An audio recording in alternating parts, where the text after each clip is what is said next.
ਗਜ਼ਲ ਹੈ ਜੀ। ਭਾਰ ਵਹਾਣਾ ਮਾੜੀ ਗੱਲ ਹੈ।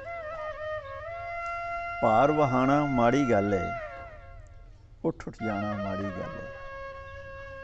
ਭਾਰ ਵਹਾਣਾ ਮਾੜੀ ਗੱਲ ਹੈ, ਉੱਠ ਉੱਠ ਜਾਣਾ ਮਾੜੀ ਗੱਲ ਹੈ। ਜਿਸ ਦੇ ਬਾਝੋਂ ਗੁਜ਼ਰ ਨਾ ਹੋਵੇ ਉਹ ਨਜ਼ਮਾਣਾ ਮਾੜੀ ਗੱਲ ਹੈ।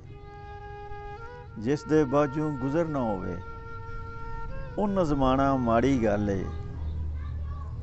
ਜਿਸ ਥਾਂ ਖਾਂਦਿਆਂ ਅੱਖ ਸ਼ਰਮਾਵੇ ਉੱਥੋਂ ਖਾਣਾ ਮਾੜੀ ਗੱਲ ਹੈ। ਜਿਸ ਥਾਂ ਖਾਂਦਿਆਂ ਅੱਖ ਸ਼ਰਮਾਵੇ ਉੱਥੋਂ ਖਾਣਾ ਮਾੜੀ ਗੱਲ ਹੈ। ਹੋ ਸਕੇ ਜੇ 100 ਬਿਸਮਿल्ला ਲਾਰਾ ਲਾਣਾ ਮਾੜੀ ਗੱਲ ਹੈ। ਹੋ ਸਕੇ ਜੇ 100 ਬਿਸਮਿल्ला ਲਾਰਾ ਲਾਣਾ ਮਾੜੀ ਗੱਲ ਹੈ। ਪਹਿਲਾਂ ਸੋਚ ਸਮਝ ਕੇ ਟੁਰੀਏ ਪਿੱਛੋਂ ਤਾਣਾ ਮਾੜੀ ਗੱਲ ਹੈ। ਪਹਿਲਾਂ ਸੋਚ ਸਮਝ ਕੇ ਟੁਰੀਏ ਪਿੱਛੋਂ ਤਾਣਾ ਮਾੜੀ ਗੱਲ ਹੈ। ਆ ਜਾ ਬਹਿ ਕੇ ਆਪ ਮੁਕਾਈਏ ਗੈਰ ਬੁਲਾਣਾ ਮਾੜੀ ਗੱਲ ਹੈ। ਆ ਜਾ ਬਹਿ ਕੇ ਆਪ ਮੁਕਾਈਏ ਗੈਰ ਬੁਲਾਣਾ ਮਾੜੀ ਗੱਲ ਹੈ। ਭਾਰ ਵਹਾਣਾ ਮਾੜੀ ਗੱਲ ਹੈ, ਉੱਠ ਉੱਠ ਜਾਣਾ ਮਾੜੀ ਗੱਲ ਹੈ।